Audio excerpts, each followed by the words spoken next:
Good morning children.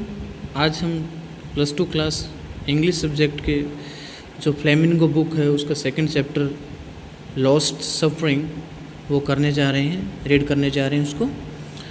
Lost spring stories of stolen childhood, यानी कि इसमें हम पढ़ेंगे जिसका बचपन बहुत ही चुराया गया, यानी कि जिसका बचपन बहुत बुरा बीता, जिसका खोया गया बचपन जो है उनकी कहानियाँ हम इसमें पढ़ेंगे। अबाउट द ऑथर अनीस जंग ने लिखा है, इसके ऑथर हैं। Let's start reading something about the author के बारे में हम पढ़ना स्टार्ट करते हैं। अनीस जंग 1964 में इनका बर्थ हुआ। Was born in Rourkela and spent her childhood and adolescence in Hyderabad. Anees Jung जो कि एक फ़ीमेल राइटर है, 1964 में इनका बर्थ हुआ राउरकेला में, और अपना जो बचपन है, चाइल्डहुड है, वो इसने कहा, और अपने जो किशोर अवस्था है, एडोलेसेंस क्या होता है, किशोर अवस्था बोलते हैं, जो कि 13 to 18 एज ग्रुप में आती है, हैदराबाद में इन्होंने अपना चाइल्डहुड स्पेंड किया, बिताया। She received her education in Hyderabad and in the United States of America. इन्होंने जो अपनी एजुकेशन है, अपनी पढ़ाई जो है, वो कहाँ की, हैदराबाद में भी की और साथ में USA में, अमेरिका में भी की। Her parents were both writers, उसके पेरेंट्स भी दोनों क्या थे, राइटर्स ही थे। Anees Jung began her career as a writer in India, लेकिन अनीस जंग ने फिर भी अपना जो कैरियर है, कैरियर की शुरुआत है एक राइटर के रूप में, एक लेखक के रूप में इंडिया से ही शुरुआत की। She has been an editor, वो एक संपादक भी रही, एक एडिटर भी रही, and columnist for major newspapers in India and abroad. और कॉलमनिस्ट क्या होता है, जो कि एक person who writes a newspaper और मैगज़ीन, जो कॉलम्स के लिए लिखता है, कॉलम लिखता है, उसको हम बोलते हैं, जो भी मुख्य न्यूज़पेपर होते हैं। इंडिया में भी लिखा और abroad means in foreign countries, दूसरे देशों में भी लिखा, और एडिटर भी रही और कॉलमनिस्ट भी। And has authored several books, और उन्होंने बहुत सारी किताबें भी लिखी, बहुत सारी बुक्स भी उन्होंने की, वो लेखक रही।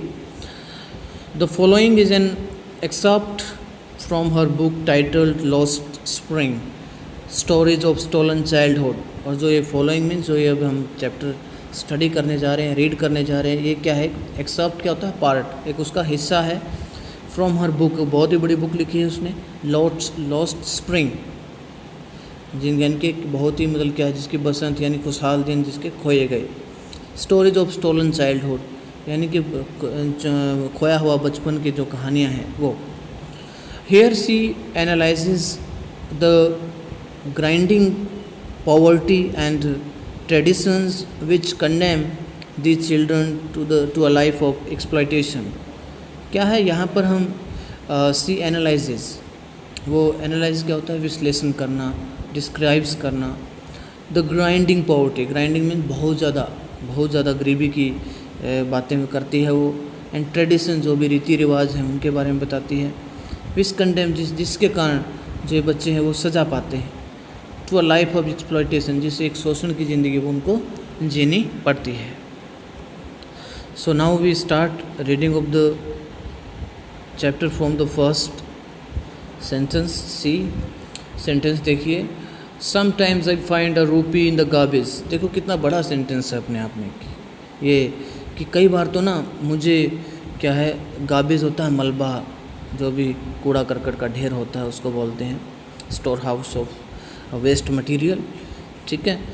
तो यहाँ पर हम फर्स्ट पार्ट में इसके this story is divided into 2 parts, and in the first part we would discuss about a boy named Saheb, जिसका नाम क्या है, साहिब है, and he is a rag picker.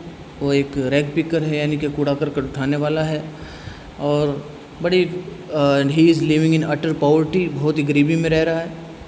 तो यहाँ पर जो इंटरेक्शन करती है, यहाँ पर अनीस जंग जो लड़की है उसके साथ जो ऑथर है उसके साथ इंटरेक्शन करती है, उसके साथ बातचीत करती है, और वही हमारे साथ वो अपना एक्सपीरियंस शेयर करती है। सो देखिए हम क्या करते हैं यहाँ पर। फर्स्ट क्वेश्चन से ही अनीस जंग स्टार्ट करती है। Why do you do this, I asked Sahib whom I encounter every morning scrounging for gold in the garbage dumps of my neighborhood। अभी अनीस जंग ने पूछा उससे कि ये सब आप क्यों करते हो। मैंने साहिब से पूछ ही लिया, क्योंकि मेरा भी कई बार आना होता है हर सुबह स्क्राउंजिंग क्या होता है? सर्च करना, खोज करना, और वो क्या है? खोजता रहता है। Scrounging for gold in the garbage dumps of my neighbourhood, कि मेरे पड़ोस में ही बहुत सारा कूड़ा करकट पड़ा होता है, ढेर लगे रहते हैं, गार्बेज डंप्स होते हैं, और उसमें कुछ सोना वो तलाशता रहता है। स्क्राउंजिंग मीन्स ढूंढना, सर्च करना, कलेक्ट करना, ठीक है ना। Sahib left his home long ago, वो बताती है हमें कि साहिब ने अपना जो घर था, अपना खुद का घर तो बहुत पहले ही छोड़ दिया था। Set amidst the green fields of Dhaka, जो कि ढाका के हरे भरे खेतों में था। His home is not even a distant memory, उसका घर की याद अभी कोई ज़्यादा बड़ी यादाश्त नहीं हुई है उसकी, अभी अभी उसने अपना घर छोड़ा ही था। डिस्टेंट क्या होता है? दूर की, और मेमोरी क्या होता है? यादाश्त। There were many storms that swept away their fields and homes, his mother tells him, उसकी मदर ने उसको बताया कि बहुत सारा तूफ़ान आया था जिससे कि सब कुछ, उनके खेत घर सब कुछ लपेटे में आ गए, सारा सब कुछ तबाह हो गया। स्वेप्ट अवे होता है बिल्कुल तबाह हो जाना, लपेट लेना, किसी को पूरी तरह से नष्ट हो जाना। स्वेप्ट अवे मीन्स डिस्ट्रॉय हो जाना पूरी तरह से। दैट्स वाई दे लेफ्ट, और वो बताते हैं उसको अनीस जंग को कि इसलिए उन्होंने वहाँ से छोड़ना पड़ा। Looking for gold in the big city where he now lives, और वो भी गोल्ड यहाँ पर मनी के लिए आया है, कुछ पैसा, कुछ रुपया उसको बन जाए, उसके लिए आया है, जो उस शहर में सर्च करता रहता है। अब क्या बातें होती हैं आगे? I have nothing else to do, he mutters. Mutters क्या होता है? बुड़बुड़ाना, थोड़ा सा अपने मन मन में ही कहना, तो पूरा खुलकर ना बोलना और मन मन में ही कुछ कहना। बुड़बुड़ा कर कहता है कि नहीं, मेरे पास करने के लिए कुछ नहीं, I have nothing else to do. Looking away, बाहर की तरफ देखते हुए कहता है। गो टू स्कूल, आई से ग्लिबली। ग्लिबली क्या होता है? बहुत ही मनाने हुए अंदाज में, यानी कि परसुएडिंगली, अगर हम इंग्लिश में इसका मीनिंग कहें, परसुएडिंगली यानी कि मनाते हुए अंदाज में, किसी को एग्रीएबल मैनर में। मैंने कहा फिर आप स्कूल जाओ अगर कुछ नहीं करते तो। Realising immediately how hollow the advice must sound, ये महसूस करते हुए मैंने अपने आप में एकदम फील किया कि होलो, होलो मीन्स होता है खोखली, ओपनली। द एडवाइस, जो मैंने उसको सलाह दी थी, मस्ट साउंड, कितनी आवाज़ होती है उसके दिमाग में, कितना समझ आती है उसको वो। मैंने एक बार उसको कह ही दिया कि गो टू स्कूल, फिर अगर कुछ नहीं करते हो, if you have nothing else to do, अगर आपके पास कुछ करने के लिए है ही नहीं तो फिर go to school. There is no school in my neighbourhood, कि मेरे पड़ोस में तो कोई स्कूल है ही नहीं। साहिब ने कहा when they build one I will go, कि जब वो स्कूल बना देंगे तो मैं जाऊँगा। उसके बाद क्या होता है कि if I start a school will you come, I ask half joking. Yes he says smiling broadly. अब उसने, अनीस जंग ने कहा कि अगर मैं एक स्कूल स्टार्ट कर दूं ना, क्या आप आओगे? आधे अधूरे अंदाज में मजाक करते हुए मैंने पूछ ही लिया। फिर उसने कहा यस स्माइलिंग ब्रॉडली, बहुत हंसी से, बहुत अच्छी हंसी करते हुए कहा यस आऊँगा मैं। A few days later I see him running up to me, is your school ready? और कुछ ही दिनों के बाद मेरे पास वो आया दौड़ता हुआ और कहा कि क्या आपका स्कूल तैयार हो गया? It takes longer to build a school, I say।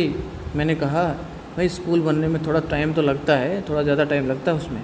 Embarrassed at having made a promise that was not meant। Embarrassed क्या होता है? अपने आप में एक प्रकार से कन्फ्यूज़न की स्थिति हो जाना, उसको हम एम्बेरसमेंट होता है, अपने आप में थोड़ा सा शर्म सी महसूस करना। एम्बेरस्ड यानी कि बहुत ही शर्म सी महसूस करना अपने आप में, और क्योंकि उसने आखिरकार वादा किया था, प्रॉमिस किया था, और जो उसका अर्थ नहीं था वो। But promises like mine abound in every corner of his bleak world. Promises क्या होती हैं? वायदे। जो भी उसने वायदे किए, जैसे मैंने किए थे, अबाउंड बहुत ज़्यादा वायदे करने वाले हैं। In every corner of his bleak world. Bleak क्या होता है? धुंधला। ब्लीक का मतलब क्या होता है? धुंधला, अंधेरा जो उनका संसार है। होपलेस अगर हम कहें, ब्लीक का मतलब हो निराश। उसके संसार में ऐसे वायदे करने वाले बहुत मिल जाते हैं उनको, बट करता कोई कुछ नहीं है। अनीस जंग कहती है कि जिस तरह से मैंने प्रॉमिस किया था, ऐसे प्रॉमिस करने वाले बहुत आते हैं उनके पास, बट कोई उनकी सुनता नहीं है इतनी। After months of knowing him, मैं उसको महीनों से जानने लग गई थी। I ask him his name, मैंने उसका नाम पूछ लिया। साहिब आलम, ही अनाउंसेस, उसने अपना नाम बताते हुए कहा मेरा नाम तो साहिब आलम है। He does not know what it means, उसका मीनिंग नहीं पता उसको कि साहिब आलम का मीनिंग क्या होता है। If he new his it's meaning, अगर उसको इसके नाम का पता, इसका अर्थ पता होता, Lord of the universe sorry, कि अगर उसको नाम को पता होता साहिब आलम का मतलब क्या होता है कि ब्रह्मांड का राजा जो भी होता है, साहिब होना। He would have a hard time believing it, कि मुझे लगता है कि उसको बहुत कठिन समय उसने बिताया है। Unaware of what his name represents, अपने नाम से बिल्कुल अजागरूक होते हुए, पता ही नहीं था उसको कि उसके नाम का मतलब क्या है। ही रोम्स द स्ट्रीट्स, रोम्स होता है मूव करना, घूमता रहता है इधर उधर विद हिज फ्रेंड्स, अपने फ्रेंड्स के साथ। An army of barefoot boys who appear like the morning birds and disappear at noon, क्या होता है अपने फ्रेंड्स के साथ घूमता रहता है, बिल्कुल नंगे पाँव वाले हैं सारे सारे और भी जो बॉयज़ हैं उसके साथ, और सुबह सुबह जैसे मॉर्निंग में बर्ड्स आते हैं ना, ऐसे वो आ जाते हैं, और डिसअपीयर एट नून, और दोपहर में क्या है गायब हो जाते हैं वहाँ से। Over the months I have come to recognise each of them, और मैं महीनों से अब सभी को लगभग पहचानने लग गई हूँ, जानने लग गई हूँ। Why aren't you wearing chappals, I ask one, मैंने एक से पूछ लिया कि भी चप्पल वगैरह क्यों नहीं पहनते, आप बेयर फुट क्यों रहते हो, नंगे पाँव क्यों रहते हो। My mother did not bring them down from the self, he answer simply, और उसने कहा कि मेरी मदर है ना, मुझे दराज में से निकाल कर लाती ही नहीं मेरे लिए। Even if she did he will throw them off, adds another who is wearing shoes that do not match, और दूसरे ने कहा चलो ठीक है, इफ शी डिड, अगर वो ले भी आए ना, he will throw them off, कि उसको फेंक देगा वो। दूसरे ने कहा भाई अगर इसकी मदर ले भी आए ना, इसके लिए फेंक देगा ये, जो कि क्या है, शूज़ पहने हुए बच्चा जिसके मैच ही नहीं होते आपस में shoes. When I comment on it, जब मैंने इस पर कमेंट किया, थोड़ा बहुत कहा, he shuffles his feet and says nothing, shuffles क्या होता है, एक प्रकार से मूव करना, एक पैर को दूसरे पैर के साथ मतलब हिलना फिसलाना, और कुछ नहीं कहा उसने। I want shoes said a third boy who has never owned a pair all his life, और थर्ड वन ने अगर तीसरे बच्चे ने कहा कि मुझे शूज़ चाहिए, जिसने अपनी ज़िंदगी में कभी शूज़ पहने ही नहीं थे। Travelling across I have seen children walking barefoot in cities और ऑन विलेज रोड्स, और मैंने भी मतलब बच्चों को पाया, मैंने देखा कि सभी बच्चे ऐसे ही नंगे पाँव घूमते रहते हैं, शहरों में भी, गाँव के जो भी रोड हैं उनमें भी। So it is not lack of money but a tradition to stay barefoot. कई बार क्या हो सकता है, इज़ वन एक्सप्लेनेशन, क्या था, वो कहते हैं कि पैसे की कमी बेशक ना हो, लेकिन उनका एक ट्रेडिशन बन चुका था, एक रीति रिवाज बन चुका था नंगे पाँव रहना। ये एक ही एक्सप्लेनेशन आई, एक ही वाक्या ये आई। I wonder if this is only an excuse to explain away a perpetual state of poverty. फिर उसने कहा कि अगर चलो ऐसी बात है, ठीक है, ऐसी बात है कि मैं हैरान हूँ इस बात पर, भाई आपके पास तो ये एक बहाना है फिर तो, गरीबी में रहने का, हमेशा के लिए परपेचुअल होता है कंटिन्यूस स्टेट ऑफ पॉवर्टी, कि आपको गरीबी में रहना ही है, आदत पड़ गई है आपको, ऐसा भी हो सकता है। सो आई रिमेंबर अ स्टोरी, मुझे एक स्टोरी याद आती है, कहानी याद आ गई। अ मैन फ्रॉम उदीपी से कोई आदमी था, वंस टोल्ड मी, एक बार मुझे बताया, as a young boy he would go to school past an old temple.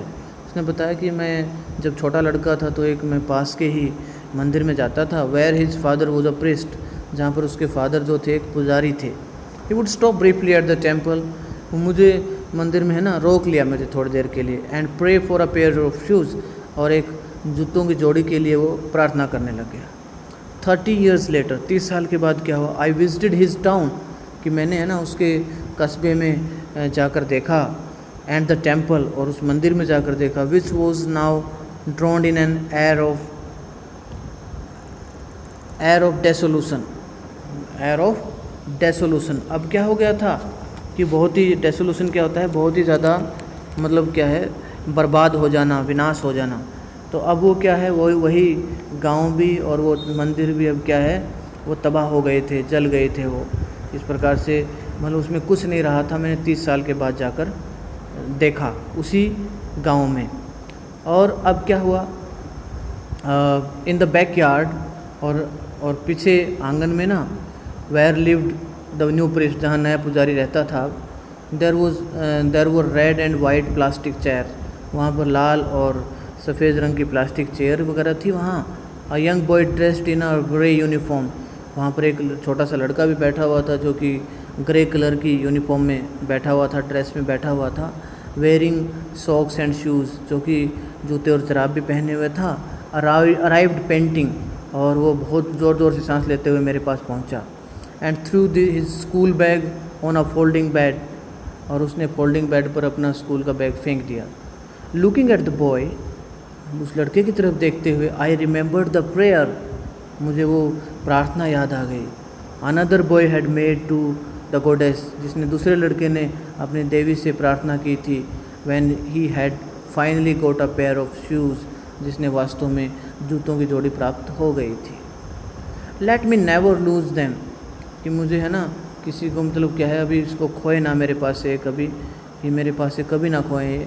The goddess had granted his prayer, और देवी ने उसकी जो प्रार्थना है वो स्वीकार कर ली थी। Young boys like the son of the priest now war shoes, अब जो पुजारी के बच्चे थे ना जिस तरह के, उसी तरह के लड़के अब क्या थे, वो जूते पहनने लग गए थे। But many others like the rag pickers in my neighbourhood remain shoeless, लेकिन और भी बहुत सारे बच्चे जो कि रैग पिकर की तरह थे, साहिब की तरह थे, वो मेरे पड़ोस में, वो भी जूतों के बगैर ही रहते हैं। My acquaintance with the barefoot rag pickers leads me to Seemapuri, a place of periphery of Delhi, yet miles away from it, metaphorically. My acquaintance क्या होता है? known, जान पहचान, relation, with the barefoot rag pickers, जो भी नंगे पाँव वाले वो rag pickers थे ना, उनकी मेरी जान पहचान, उनके साथ मेरा जो इंट्रैक्शन था, leads me to सीमापुरी तक ले गया। a place of periphery of Delhi से थोड़ा सा क्या पड़ता है, आउटर, पेरिफेरी क्या होता है, आउटर जगह पर वो पड़ता है, आउटर दिल्ली में पड़ता है। And yet miles away from it, और बहुत ज़्यादा मतलब क्या है, मेरे यहाँ से तो बहुत ज़्यादा दूर है। मेटाफरिकली क्या होता है, मतलब एक प्रकार से मुहावरेदार भाषा का प्रयोग किया गया कि वो दूर है। Those who live here are squatters who came from Bangladesh and Bangladesh back in 1971। Those who live here, कि जो यहाँ रहते हैं अब, वो क्या हैं, स्क्वेटर्स हैं। स्क्वेटर्स क्या होते हैं, जो कि अपने जगह को छोड़कर कहीं और जगह बैठने लग जाते हैं। हु केम फ्रॉम बांग्लादेश, जो कि बांग्लादेश से आए थे 1971 में। Saheb's family is among them, Saheb की फैमिली भी उनमें से एक है। Seemapuri was then a wilderness, Seemapuri जब एक जंगली इलाका होता था। Now Seemapuri we see here in Delhi, it is a developed city, अब तो डेवलप्ड सिटी बन गया है। So it still is, but it is no longer empty, लेकिन अब वो खाली नहीं रहा है। In structure of mud with roofs of, so in this part we just complete this, and in structures of mud,